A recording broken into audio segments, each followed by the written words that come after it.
questions in text from a colleague, Rabbi Akiva. I didn't have a chance to answer them, and actually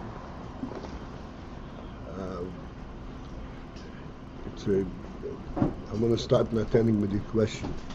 One of the questions was, why do we need a mamutza? Before that, there was a question.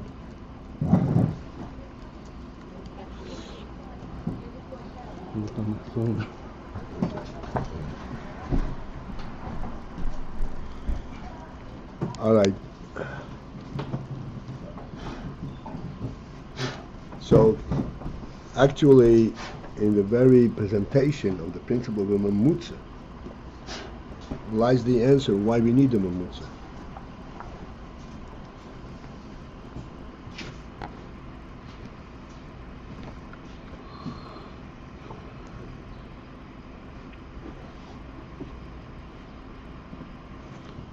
How come? Okay. A mamutza, as the Rebbe explains, connects to both elements, to the source of the upper element and to the lower element. And that is the point of a mamutza, because otherwise there is not a recognition from one to the other.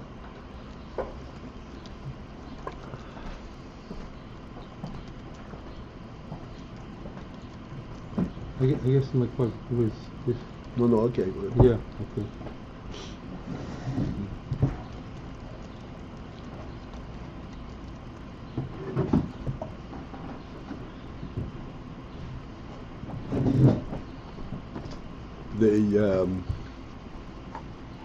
Like for example, we are talking about Rotzen HaMuchlot and Rotzen HaKloli.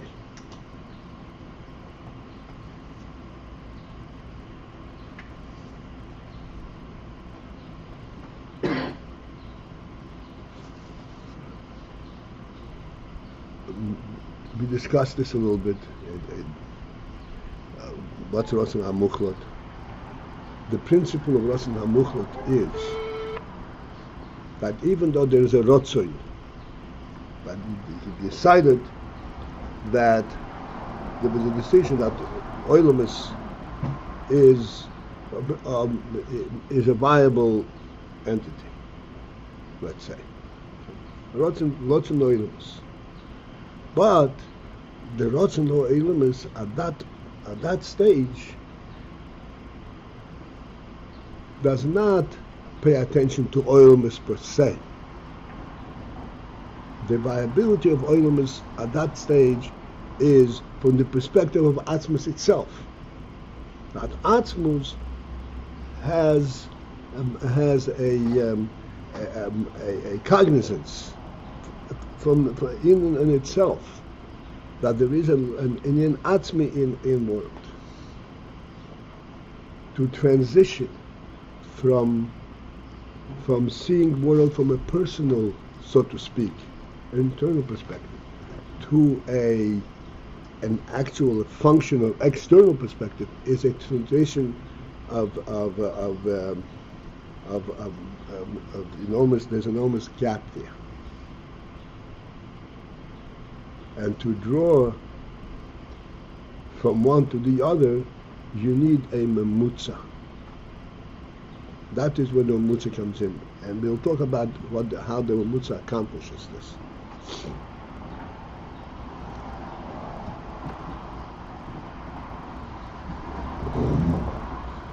Let us, we have all kinds of masholim for this.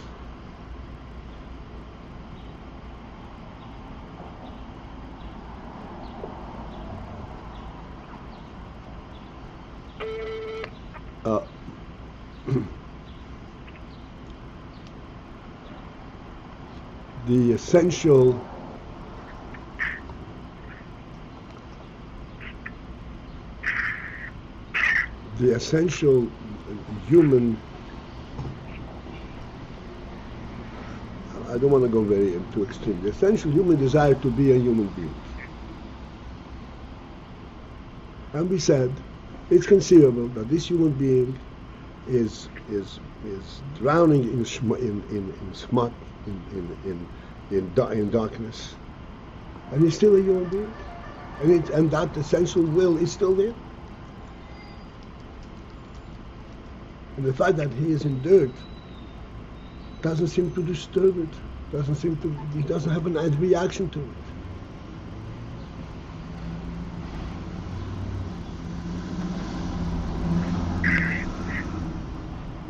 Because, how is this possible? Somebody has to remember to mute the phone, please. How is this possible?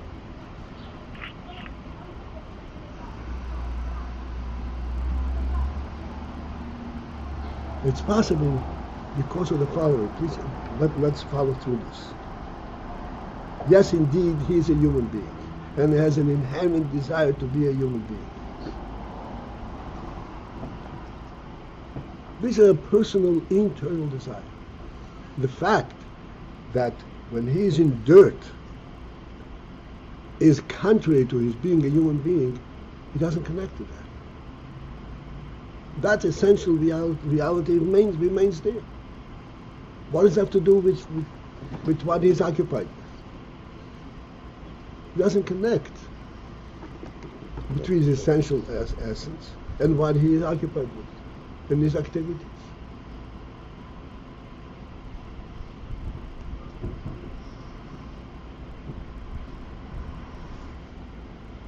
And I don't have to go to the extreme now that as we always discussed, there is a human way. A human way means something that retains the human dignity in doing anything. In eating and sleeping, in talking, in walking. And yet, everybody senses the principle of a human dignity.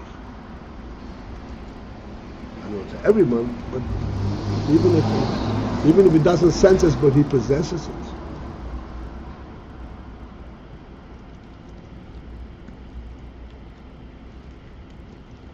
That is a given, so to speak. This is mukhlat.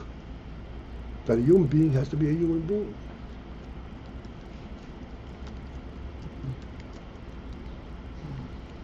And yet, he doesn't see how activity contradicts how this is related.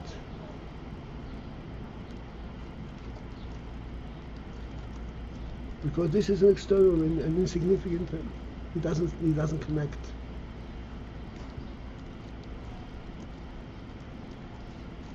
In order to connect, he has to have a mamutza. And what is a mamutza? We'll now have a good handle on this. What is a mamutza? A sense that there's a point where these two extremes, these two elements, the internal and the external meet. And they correlate. Okay?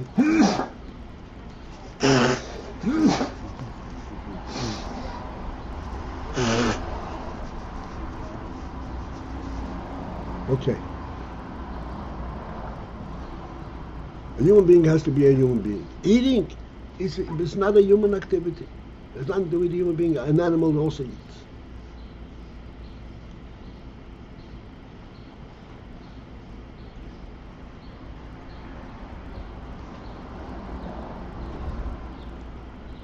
And therefore there is no connection.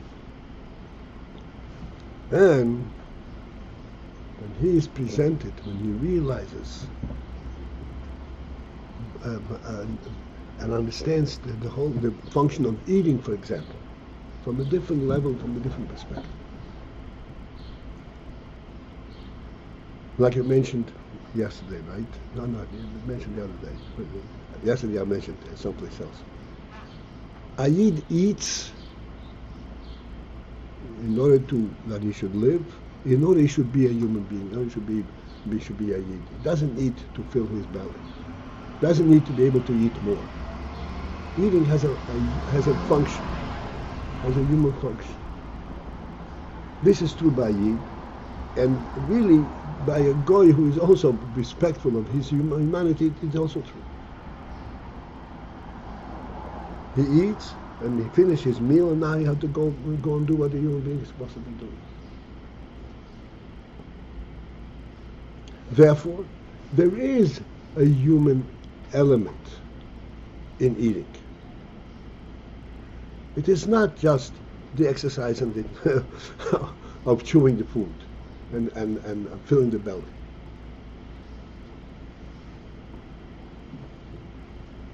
Once one realizes this, then one does not have to give up his being a human being for the moment that he's eating.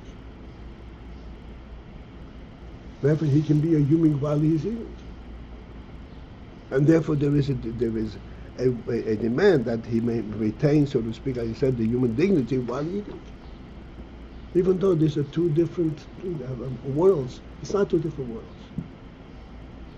There is a continuous link. A human being, as we said, the whole thing that we're learning here is that the upper and the lower are reflective of each other. There isn't such a huge gap. In this case, you need the mamutza. In other words, you need to find some sense, some insight that incorporates both. That he has to eat, and not only because he is a body and he's an animal, he has to eat because he's a human being. Then his perspective on eating changes.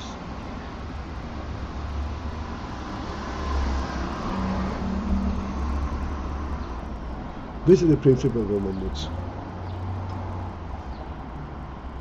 It is possible, I'm repeating, it is possible to be unaware of the connection. And when I'm eating, I'm just like a dog. When I'm learning, I'm a human being.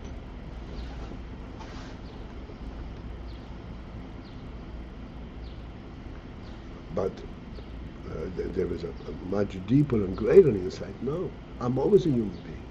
And eating is also part of human activity.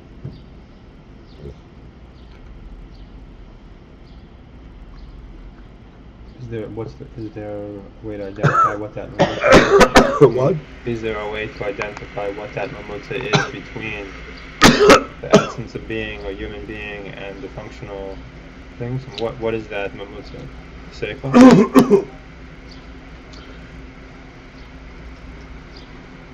The mamutza is seichel. Mamutza is what we explain all the time. That called moi. He eats to maintain his existence, but not to maintain an existence, to maintain his human existence. So he's not losing sense of who he is.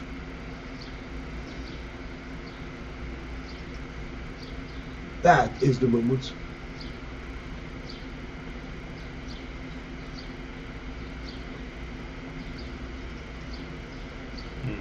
In every activity, he should be able to sense the human aspect, his human.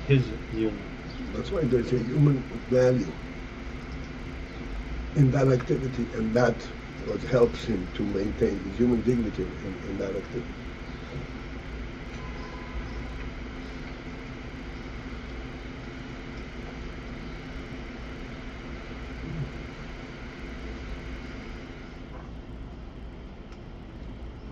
Milo, we're talking the similar thing. There is a rotzen hamuchlot. Lo ilamis. Muchlot. That rotzen is internal to Atzmus. The world is such a distant entity that it doesn't reach it.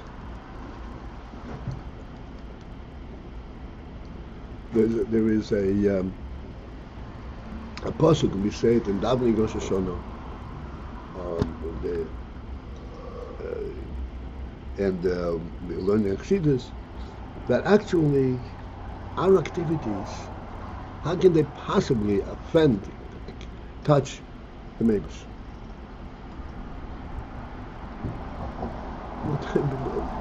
What kind of, how does it reach? How does it offend? How does it touch you? The whole thing, he's not hurt by anything. And yet, he relates to our activities, and he responds in accordance to our activities. Why? Because he's got a rotzen for the world itself, not a rotzen hamuchlot, internal, but it actually relates to the world itself. This is through Torah. Torah identifies that interrelationship. Torah identifies that we on this earth, when we keep Shabbos, there is godly relation in the world.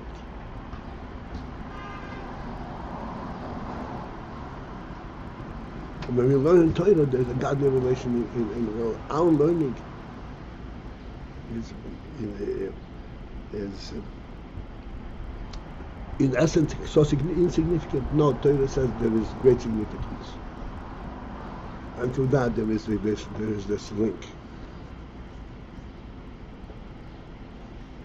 To the extent that we can stand and we ask Hashem to do this for me, and Hashem doesn't. It's a wild thought. So what's the wild thought? That we are that our actual existence is significant? Mm-hmm. That you can ask for something and get it. Feel it. And that comes back to Torah? Yeah, all that is come because of the news of Torah.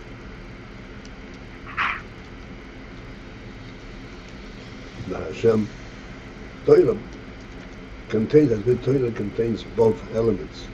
It recognizes world and recognizes Atzmus Elokus. So, okay, this is the union, and we said there's a Rotzen HaMuchlot, and then there's also Rotzen Kloli Aloilams. And the difference between these, as I explained, Rotzen HaMuchlot, this is the way it is in Etzem. In our muscle, this is the way a human being is a human being, no matter what condition he's in. Not affected by it. It's not sensitive to any activity that it affects his humanity. He doesn't sense it. Then there is a Rotzen Kloli Aloylamus. It's a Rotzen Kloli, but this is already has recognition of the actuality of work. In a human being, the actuality of activity.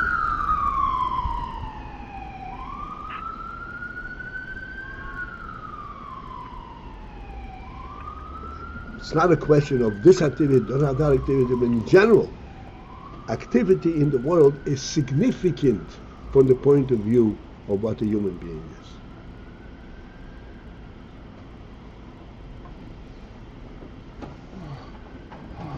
That is a big transition.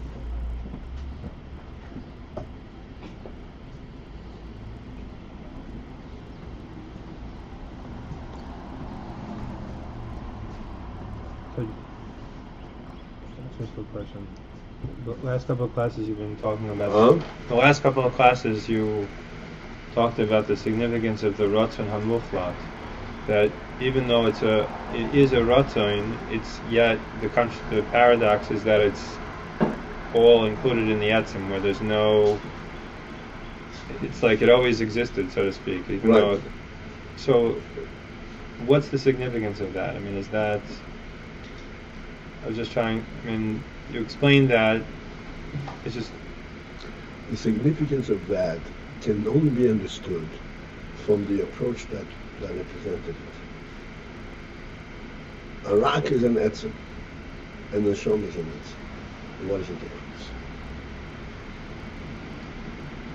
neshama is aware of its significance. Its atmas has a rotzen atma. A rak does not have a rotzen.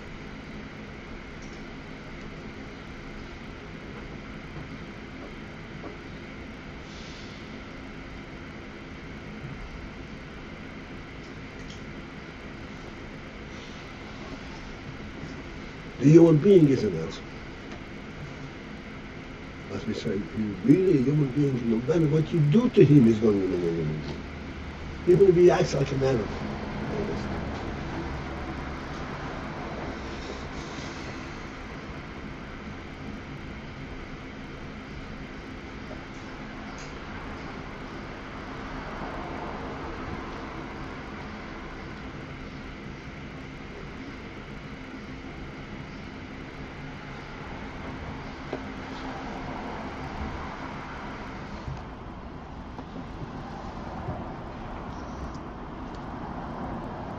Okay.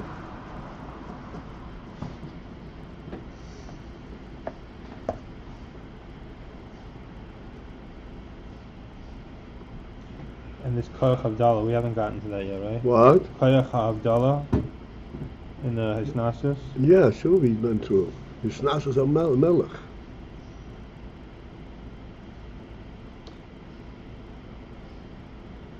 There are two classes on that. I know that you explained the Inyan, but did you explain what this means? Koyach Havdalah, the Koyach Havdalah. Well, it's Koyach Havdalah and Hisnasus.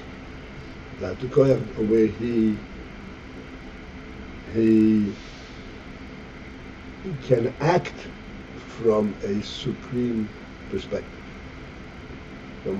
without getting involved. Havdalah being separate while he is acting.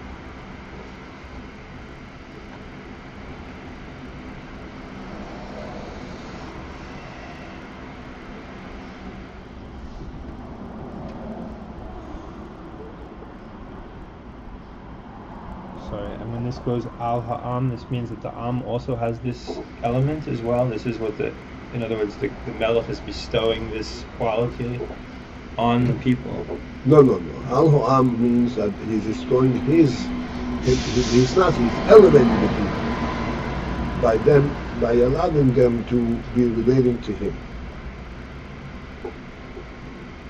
So that they have this element of his nasis? Or no, that's not the point. That's not the point. That's not the point. The point is that by them knowing, having a melech, that already puts them in a different category.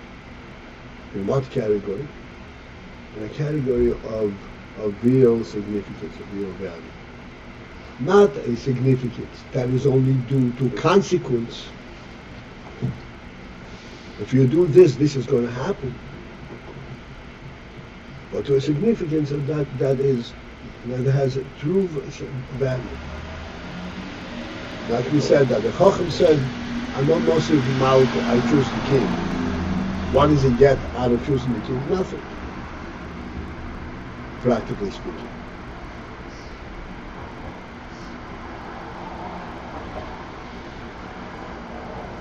So the bestowing would be the allowing that person to choose him as the king? In other words, there's something that's going on with the people. Yes, he accepts. Making himself available. He accepts being king over them. Otherwise, they're not shy to. He's just in a different world, and they're in a different world, right. And they're not choosing anything. He's not shy to them.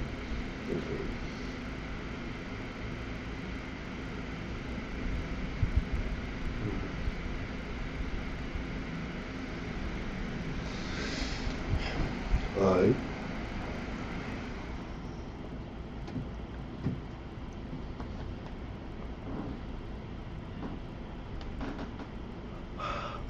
Okay, let's just go through quickly what we already just now discussed. So the line begins Rotzen HaKloli Lo'ilamus. It's below the middle of the page. We already learned it, but just now. Zesha Kosu, Bi Melachim Imlechu.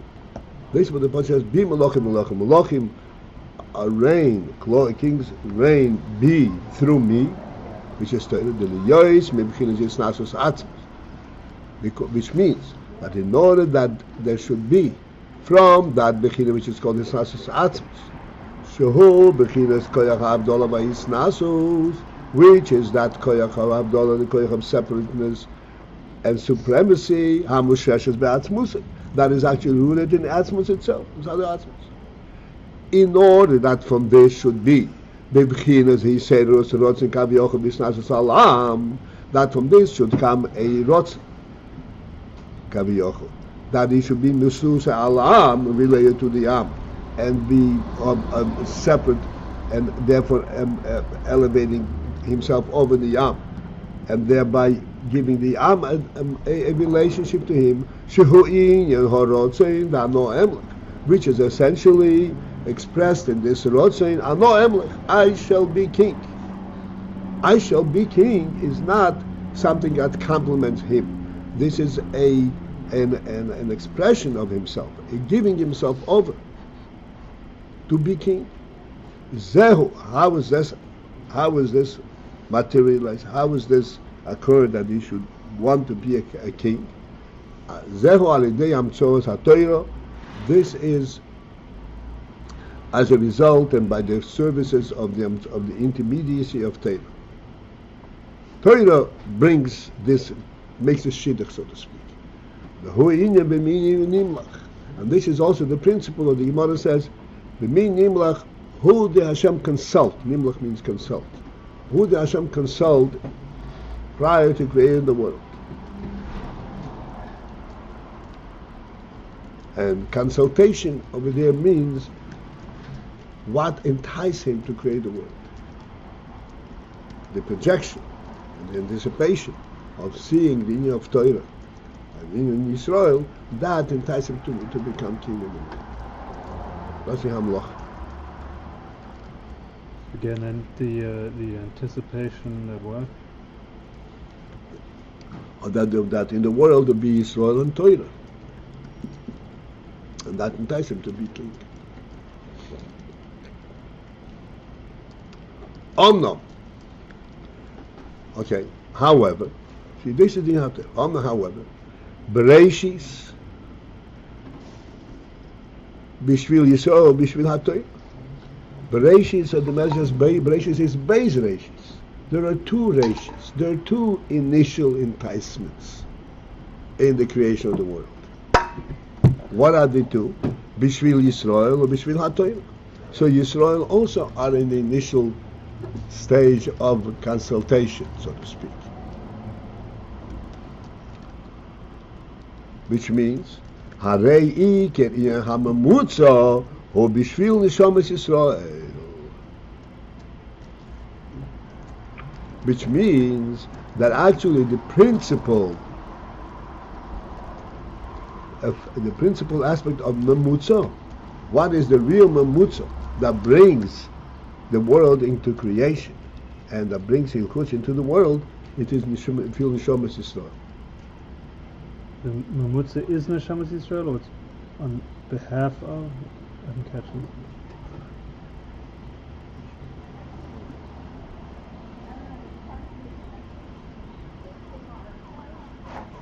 Essentially, Neshamas Yisrael through Torah. That's the means or that's the purpose? But that's the means or the purpose?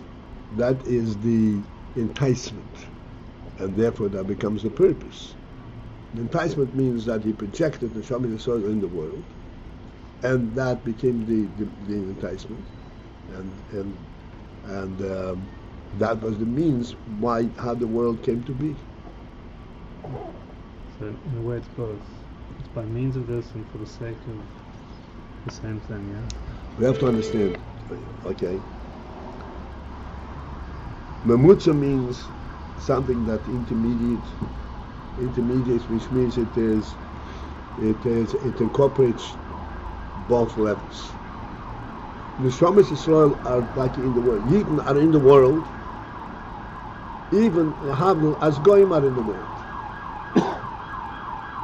But not exactly even. Not exactly.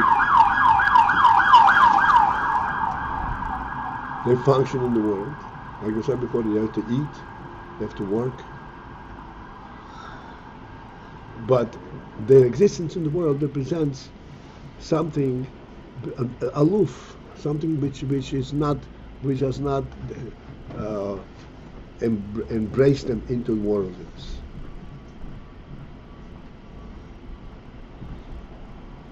So the Neshamas Yisrael remain a mamutz.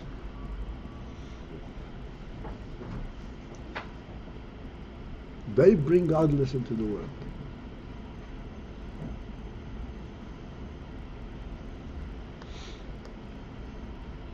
This is the reason that Yidden are hated so much in the world. Because Yidden, by their very presence, negate their own reality.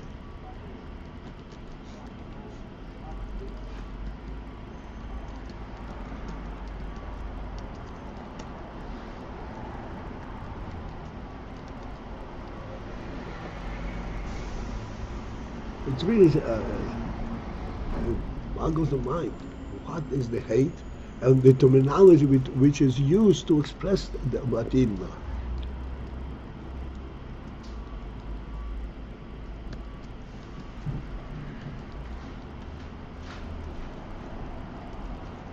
Can you imagine a blood libel?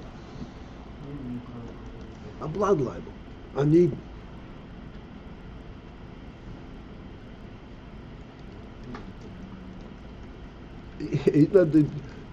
Don't even touch blood there is a drop of blood in an egg. They throw out the egg.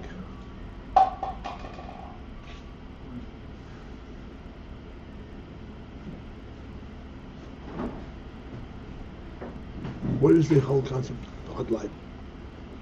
Blood libel is based in their mentality, in the fact that the world means nothing to you.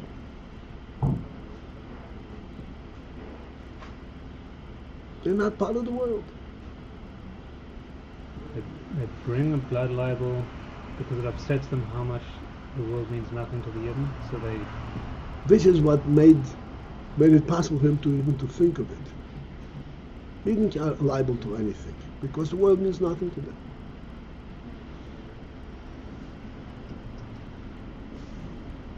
Because they are not above. If they don't drink blood, it's because of their own reasons, not because they respect the world. Therefore, they're the lowest.